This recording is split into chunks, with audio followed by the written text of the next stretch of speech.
मैंने एक भक्तिपरायण ब्राह्मण वंश में जन्म लिया था, इसलिए स्वभावतः मेरे हृदय में हिंदू धर्म, हिंदू इतिहास और हिंदू संस्कृति के लिए सम्मान था। मुझे हिंदुत्व का अभिमान था। मैं ज्यों ज्यों बड़ा होता गया, स्वतंत्रता पूर्वक सोचता रहा। मैं कट्टरपन पर नहीं जमा रहा। इसीलिए मैंने छूत छात और जन्मगत जातीयता को मिटाने का प्रयत्न किया। मैंने जाति पाति विरोधी दल में काम किया और इस निश्चय पर पहुंचा कि सब हिंदू बराबर हैं, चाहे वे किसी भी जाति में उत्पन्न हुए हों और चाहे उनका कोई भी व्यवसाय हो। सबको एक ही सामाजिक और धार्मिक दृष्टि से देखा जाना चाहिए। मैंने खुल्लम खुल्ला बहुत बार ऐसे भोजों में भाग लिया जिनमें ब्राह्मण, क्षत्रिय, वैश्य और अंत्यजों ने साथ बैठकर भोजन किया था। मैंने दादाभाई नौरोजी, विवेकानंद, गोखले और टिळक के साहित्य को पढ़ा है और प्राचीन एवं आधुनिक भारत के इतिहास को पढ़ा है। साथ ही संसार के बड़े बड़े देशों इंग्लैंड, फ्रांस, अमेरिका और रूस के इतिहास को भी पढ़ा है। केवल यही नहीं, प्रत्युत मैंने समाजवाद और रूस के कम्युनिज्म पर भी पुस्तकें पढ़ी हैं। परंतु सबसे अधिक ध्यान मैंने वीर सावरकर और गांधी जी के साहित्य और विचारों पर दिया। आधुनिक भारत गत 50 वर्षों में इन्हीं दो पुरुषों के सिद्धांतों से प्रभावित रहा है।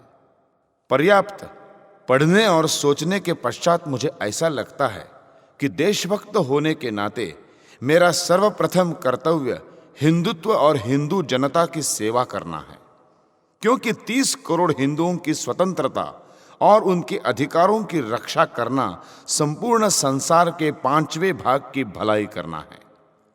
इसी विचारधारा से प्रेरित होकर मैं हिंदू संगठन की ओर आकृष्ट हुआ और मेरा यह विश्वास दृढ़ हो गया कि इन्हीं सिद्धांतों पर चलकर मातृभूमि भारतवर्ष की स्वतंत्रता को स्थायी रखा जा सकता है। मैंने कई वर्षों तक राष्ट्रीय स्वयंसेवक संघ में भी काम किया, किंतु बाद में मैं हिंदू महासभा में आ गया और हिंदू ध्वज के नीचे एक सैनिक के रूप में काम करता रहा। उस समय वीर सावरकर हिंदू महासभा के अध्यक्ष चुने गए थे। उनके मार्गदर्शन में हिंदू संगठन की लहर बहुत प्रखर हो गई थी। लाखों हिंदू उन्हें अपना सच्चा नेता मानकर उनसे बहुत सी आशाएं रखते थे। मैं भी उनमें से एक था। मैंने बहुत परिश्रम से हिंदू महासभा का काम किया, यहां तक कि सावरकर जी मुझे व्यक्तिगत रूप से जानने लग गए थे। कालांतर में मैंने और मेरे साथी श्री अप्टे ने एक दैनिक पत्र का प्रकाशन करने का निश्चय किया। इस पत्र के प्रकाशन का उद्देश्य हिंदू संगठन को दृढ़ करना ही था। इस विषय में हम अनेक हिंदू नेताओं से मिले और आर्थिक सहायता तथा सहानुभूति प्राप्त करके हम सावरकर जी से मिले।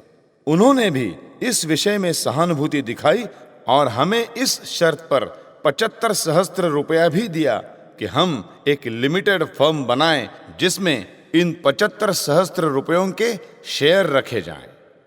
इस योजना के अनुसार हमने मराठी दैनिक पत्र अग्रणी निकाला और कुछ दिनों बाद एक लिमिटेड फर्म भी रजिस्टर्ड कराई। इस फर्म में एक शेयर 500 का रखा गया। कंपनी के डायरेक्टरों में सेठ वालचंद हीराचंद के भाई सेठ गुलाबचंद, भूतपूर्व मंत्री श्री शिंगरे, कोल्हापुर के प्रसिद्ध फिल्म निर्माता श्री भालजी पेंढारकर और अन्य माननीय व्यक्ति थे। मैं पत्र का संपादक था। हमने कई वर्षों तक इस पत्र को सफलतापूर्वक चलाया एवं लोगों के सम्मुख हिंदू संगठन के पक्ष को अच्छी प्रकार रखा। इस पत्र का प्रतिनिधि होने के नाते हम हिंदू संगठन कार्यालय में जाया करते थे, जो वीर सावरकर के निवास स्थान में था। ये कार्यालय सावरकर जी के सचिव श्री जी.वी. दामले और उनके अंगरक्षक श्री अप्पा कासार के प्रबंध में था। हम इस कार्यालय में सावरकर जी के सचिव से सावरकर जी के भाषण आदि की प्रतिलिपियां और उनकी यात्राओं के विषय में सूचनाएं प्राप्त करते थे। सावरकर जी के मकान में ही फ्री हिंदुस्तान के संपादक भी किराएदार के रूप में रहते थे और अनेक हिंदू राष्ट्रवादी कार्यकर्ता एकत्र होते थे। इन कारणों से हमारा सावरकर सदन में आना जाना होता रहता था। यहां यह उल्लेखनीय है कि जब हम सावरकर सदन में जाते थे तो निचली मंजिल में ही रुक जाते थे। वीर सावरकर ऊपर की मंजिल में रहते और हम बहुत ही कम उनसे मिलते थे, और जब मिलते थे तो उनसे समय निश्चित करके। 3 वर्षों से सावरकर जी का स्वास्थ्य खराब था और वो प्राय बिस्तर पर पड़े रहते थे।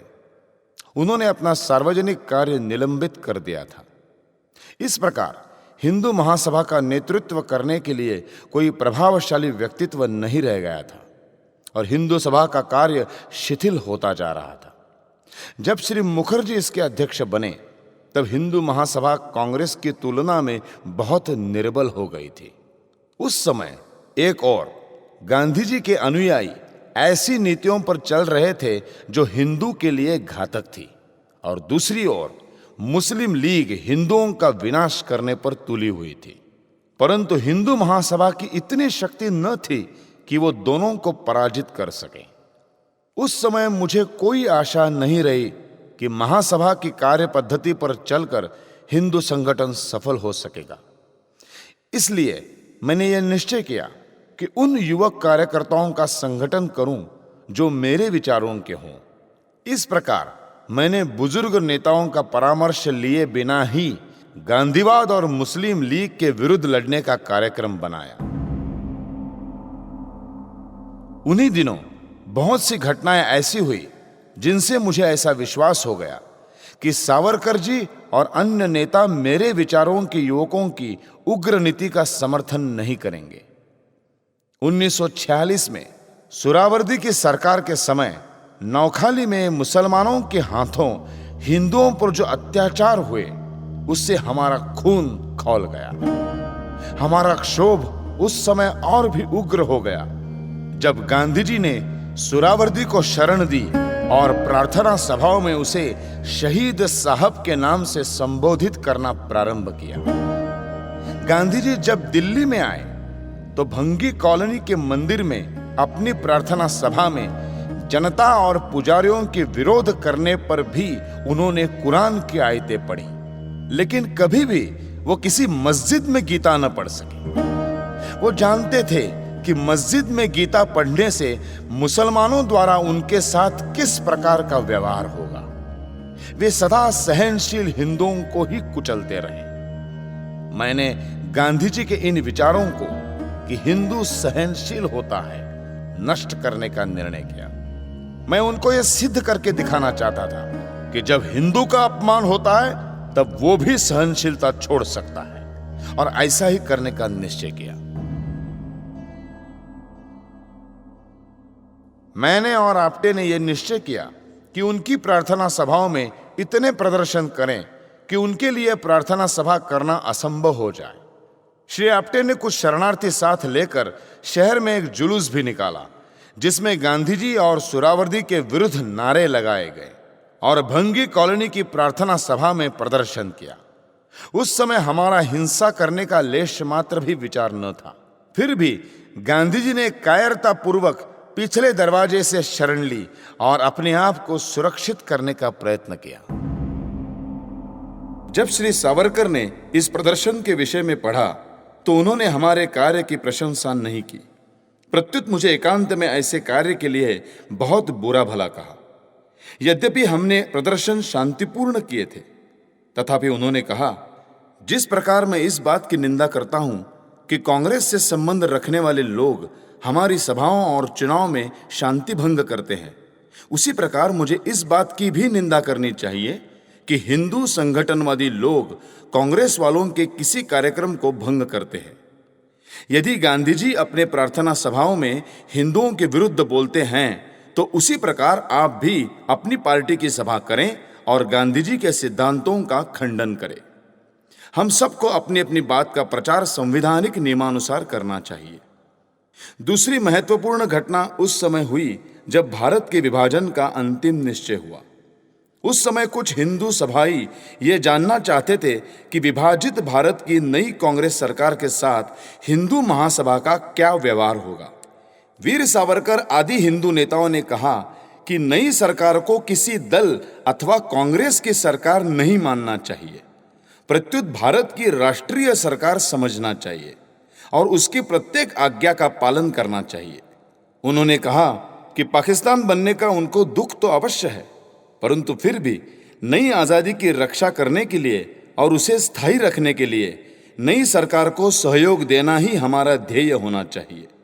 यदि नई सरकार को सहयोग न दिया तो देश में गृहयुद्ध हो जाएगा और मुसलमान अपने गुप्त उद्देश्य अर्थात सारे भारत को पाकिस्तान बनाने में सफल हो जाएंगे।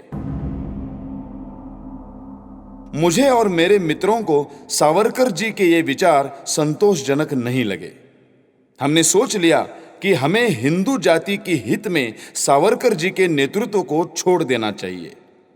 अपनी भविष्य की योजनाओं और कार्यक्रम के विषय में उनका परामर्श नहीं लेना चाहिए और न हमको उनकी भविष्य की योजनाओं का भेद उनको देना चाहिए। कुछ समय बाद ही पंजाब और भारत के अन्य भागों में मुसलमानों के अत्याचार शुरू हो गए। कांग्रेस शासन ने बिहार, कलकत्ता, पंजाब और अन्य स्थानों पर उन हिंदुओं को ही गोली का निशाना बनाना शुरू कर दिया जिन्होंने मुसलमानों की बढ़ती हुई शक्ति को रोकने का साहस किया था। जिस बात से हम डरते थे वही होकर रही। फिर भी कितनी लज्जा की बात थी कि कांग्रेस शासन 15 अगस्त 1947 को रंग रैलियां रचाए, रोशनी करे और आनंदोत्सव मनाए, जबकि उसी दिन पंजाब में मुसलमानों द्वारा हिंदुओं का खून बहाया जा रहा था और पूरे पंजाब में हिंदुओं के घर जलाए जा रहे थे। मेरे विचारों के हिंदू सभाइयों ने निश्चय किया कि हम उत्सव मनाएं और मुसलमानों के बढ़ते हुए अत्याचार को रोकने का प्रयत्न करें। हिंदू महासभा के कार्यकारिणी और अखिल भारतीय हिंदू कन्वेंशन की सभाएं 9 और 10 अगस्त को दिल्ली में हुई थी, जिसकी अध्यक्षता सावरकर जी ने की थी। मैंने, आप्टे ने और मेरे विचारों के अन्य सदस्यों ने भरसक प्रयत्न किया कि महासभा के नेताओं श्री सावरकर, मुखर्जी और श्री भोपटकर को अपने विचारों से सहमत करें और ये प्रस्ताव पारित कराएं कि कांग्रेस से भारत विभाजन और हिंदुओं के व्यापक विनाश के प्रश्न पर टक्कर ली जाए। परंतु महासभा वर्किंग कमेटी ने हमारे इन परामर्शों को भी नहीं माना कि हैदराबाद के विषय में विशेष रूप से कोई कार्य किया जाए या नई कांग्रेस सरकार का बहिष्कार किया जाए। मेरे व्यक्तिगत विचार में विभाजित भारत की सरकार को वैध सरकार मानना और उसकी सहायता करना ठीक नहीं था, परंतु कार्यकारिणी ने यह प्रस्ताव पारित किया कि 15 अगस्त को जनता अपने घरों पर भगवा ध्वज लहराए। वीर सावरकर ने स्वयं आगे बढ़कर कहा कि चक्र वाले तिरंगे झंडे को राष्ट्र ध्वज स्वीकार किया जाए। हमने इस बात का खुला विरोध किया। केवल यही नहीं, 15 अगस्त को वीर सावरकर ने बहुत से हिंदू राष्ट्रवादियों की इच्छा के विरुद्ध अपने मकान पर भगवे ध्वज के साथ चक्र वाला तिरंगा ध्वज भी लहराया। इसके साथ ही जब मुखर्जी ने ट्रंकॉल से पूछा कि नई गवर्नमेंट में वे मंत्री पद स्वीकार कर ले या नहीं, तब सावरकर जी ने उत्तर दिया कि नई गवर्नमेंट राष्ट्र की गवर्नमेंट है और सभी पार्टियों को इसमें सहयोग देना चाहिए, चाहे इसमें मंत्री किसी भी पार्टी के हों। हिंदू राष्ट्रवादियों को चाहिए कि यदि उनके नेता को मंत्री पद दिया जाए तो वो उसे स्वीकार करके अपने सहयोग का प्रमाण दे। उन्होंने कांग्रेस नेताओं को इस बात पर बधाई दी कि वे मंत्रिमंडल बनाने में सबका सहयोग प्राप्त कर रहे थे और उन्होंने हिंदू सभा के नेता डॉक्टर श्यामा प्रसाद मुखर्जी को भी मंत्री पद के लिए आमंत्रित किया। श्री भोपटकर का भी ऐसे ही विचार था। उस समय कांग्रेस के उच्च नेता और कुछ प्रांतीय मंत्री सावरकर जी से पत्र व्यवहार कर रहे थे। नई गवर्नमेंट सबके सहयोग से बने, ये तो सावरकर जी पहले ही निश्चय कर चुके थे।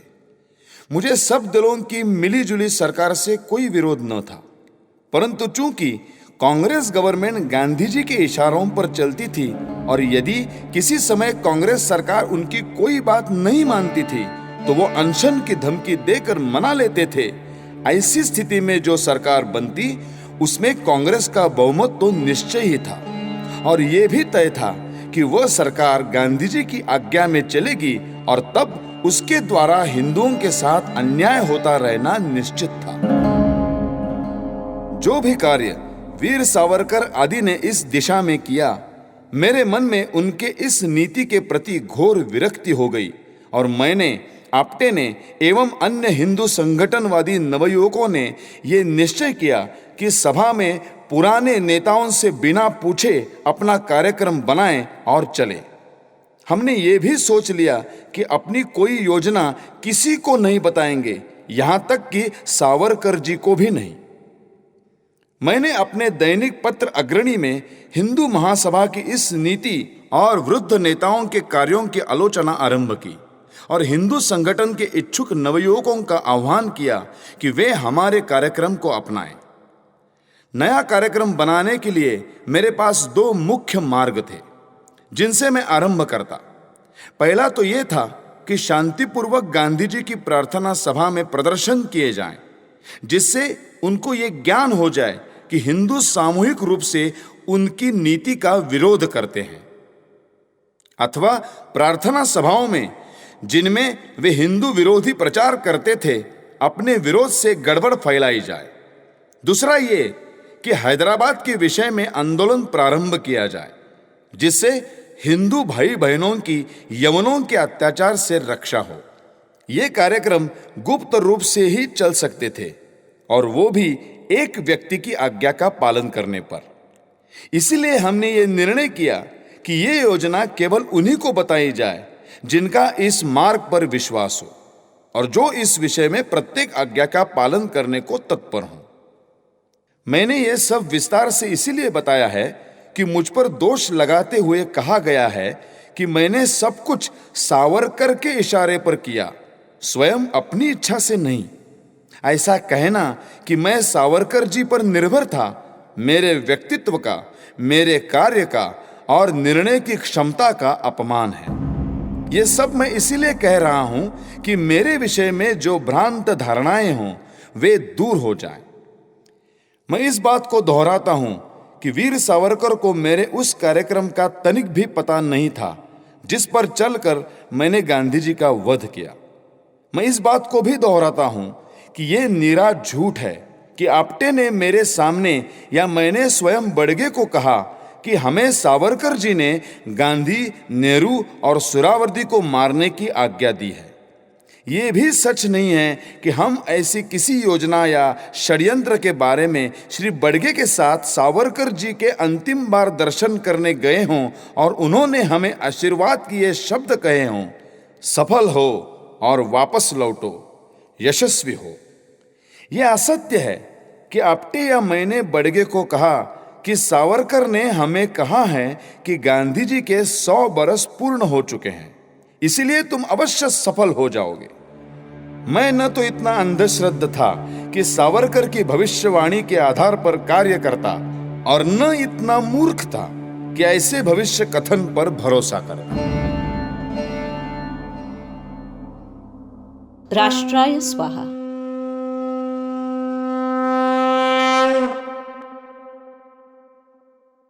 लाइक कीजिए, शेयर कीजिए, सब्सक्राइब कीजिए और हाँ, नए नए वीडियोस देखने के लिए बेल आइकन दबाइए।